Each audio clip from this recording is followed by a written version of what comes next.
it's become a routine. If I'm a bit anxious, then I feel sick. Some comments I've had have spoken about weight gain. The biggest thing that has helped me is...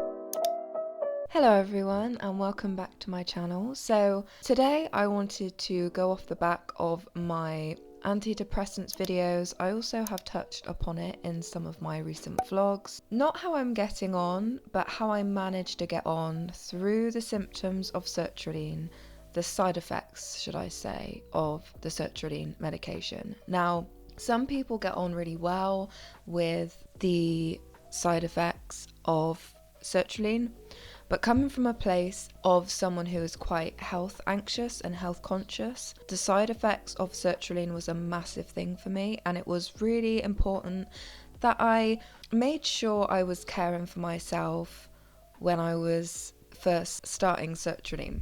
If you are new to my channel, my name is Meg. I'm a trainee therapist and I post on YouTube 2 times a week, and sometimes I post 3 times a week as a bonus upload. I also post like 4 shorts a day, so there's always content. There is always content. So if you are new, make sure to subscribe. I'm trying to hit 800 subscribers by the end of this month. So if you've somehow found me, make sure to subscribe, because this is my channel, this is the vibe. We talk about mental health, lifestyle, student life. So I'd love to have you here. So yeah, without further ado, let's get on to how to lessen, curb your sertraline symptoms or side effects. Sertraline side effects. I keep saying symptoms all the time and I don't know why. So I'm going to split this video into 3 parts, which is food, sleep, and routine. So if you think about the Maslow's hierarchy of needs, they're pretty fundamental when it comes to feeling safe, secure, to feel like you can flourish and be at a foundations where you feel like you can adapt to those changes. Of course, the changes being our sertraline side effects. Why I mention food is because nausea was a big thing for me. And how I avoided this was to never, ever take antidepressants on an empty stomach. Some people do, but I find that to help the nausea for me, it was making sure I had not just a little bit of food, but a decent amount of food before taking sertraline. It really helped me not feel sick. When I was at the start of my sertraline journey, I made sure to eat little and often, so I didn't go for huge meals because honestly, I was too nauseous to stomach them. But then I found that if I wasn't able to eat the big meals and I was then putting that off, it caused nausea because I was hungry. So I was just in this constant nausea spiral. Little and often small meals helped me curb the nausea. So when I was feeling sick on sertraline, I made sure to use mints and chewing gum and a few drinks as well. So I always have a sparkling water on hand just because it's become a routine. If I'm a bit anxious and then I feel sick, sparkling water is amazing. I also use ginger ale. It's like a fizzy ginger flavored drink, which I never had before, and I used it for the nausea when I was first started taking sertraline, and it really helped. Now I want to talk about sleep, because whilst sertraline almost immediately helped me sleep better throughout the night, the fatigue during the day was crazy. Not only during the day, but actually when I wake up in the morning, it feels like I've just come out of this like coma state. It was just like crazy and like really, really difficult, because when you already feel a bit low, like having that amount of fatigue is crazy. And that's something that has stayed with me.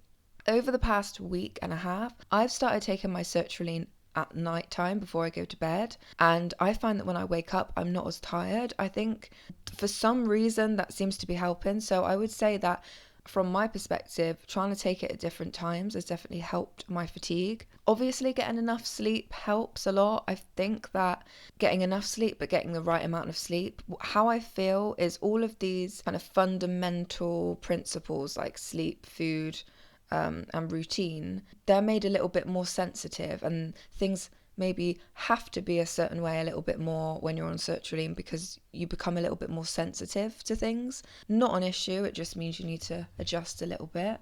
I try and go to bed early, I try and read, and to be honest with you, it's actually got me into much healthier routines by doing that to keep on top of the side effects, so that's pretty cool. And I also have been using B12 vitamins. I used to struggle with fatigue like even before I was on sertraline. So I started taking B12 energy vitamins. I also take vitamin D, iron tablets, biotin. I take a lot of other things, but that was the first one I started taking. And that like changed the game for me. I honestly had so much more energy. So I would say supplements, if you don't already take them, definitely just try and discover it because it makes you feel so much different. And it's crazy how fatigue and tiredness can have such an impact on your mood. And I know that sounds really obvious, but when you experience sertraline fatigue, it's just crazy. I've never experienced fatigue like it. It feels like when you go on holiday, what's it called when you go on holiday and then there's a time difference? Jet lag. It feels like you've got jet lag.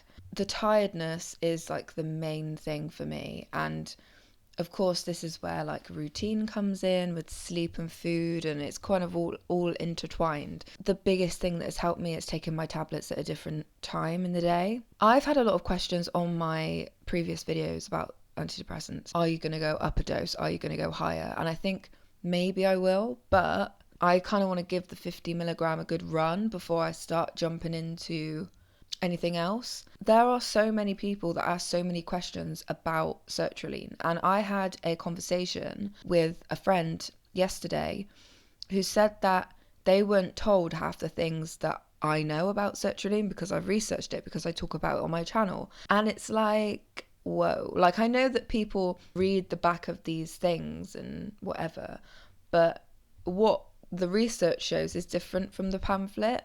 So I feel like for me, if you're going to take sertraline, I think that it massively will help your symptoms and side effects to watch videos like these, to do your research, to understand the tablet more.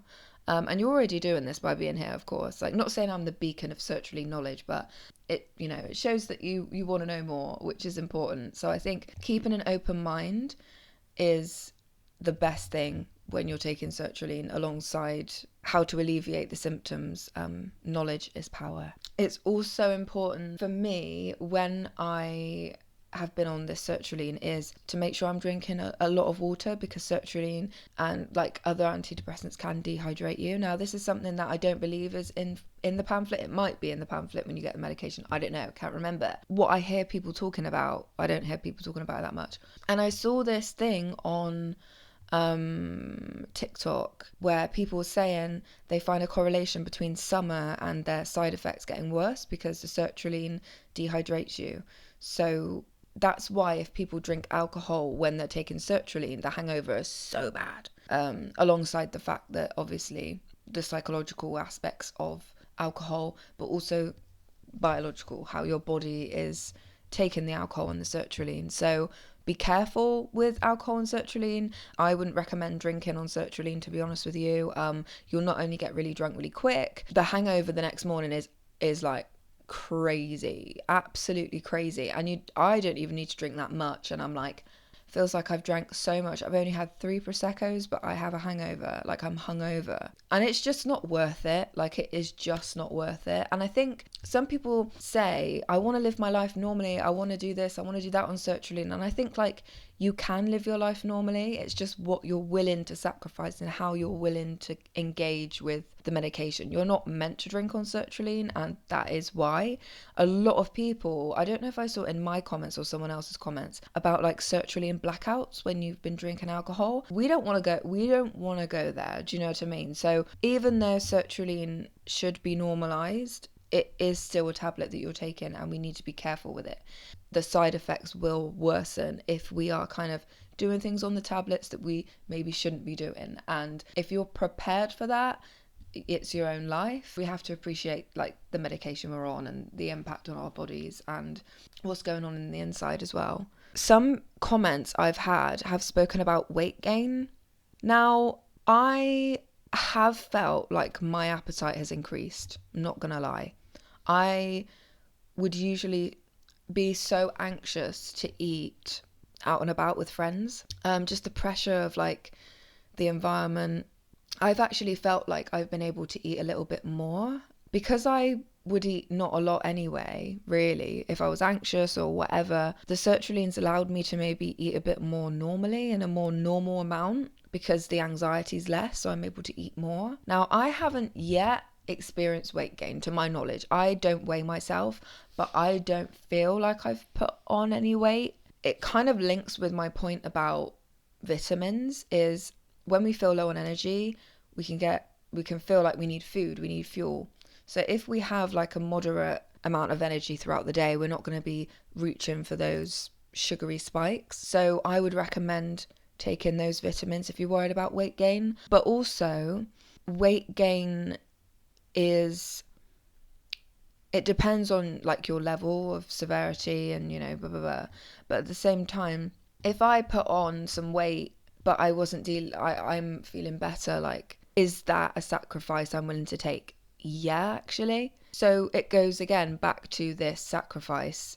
What do we want to sacrifice for good mental health? And sometimes it can't all be perfect. Like, I wake up and I feel like I've come out of a coma every day because I'm on sertraline, and it just knocks me out into this like crazy deep sleep. But the opposite could be insomnia. The opposite could be nightmares. Like, do you know what I mean? So there's sacrifices with everything in life, and I think that we can always come off the tablet if it's too much, actually. And believe me, I have felt a lot of fear in my comments about taking sertraline, and I can feel you on that. This is obviously, I'm talking about the side effects of sertraline from a physical perspective, but now I'm kind of talking about it from a psychological perspective of kind of freaking yourself out that you're taking sertraline, because as I said, with someone with health anxiety, it is a bit scary.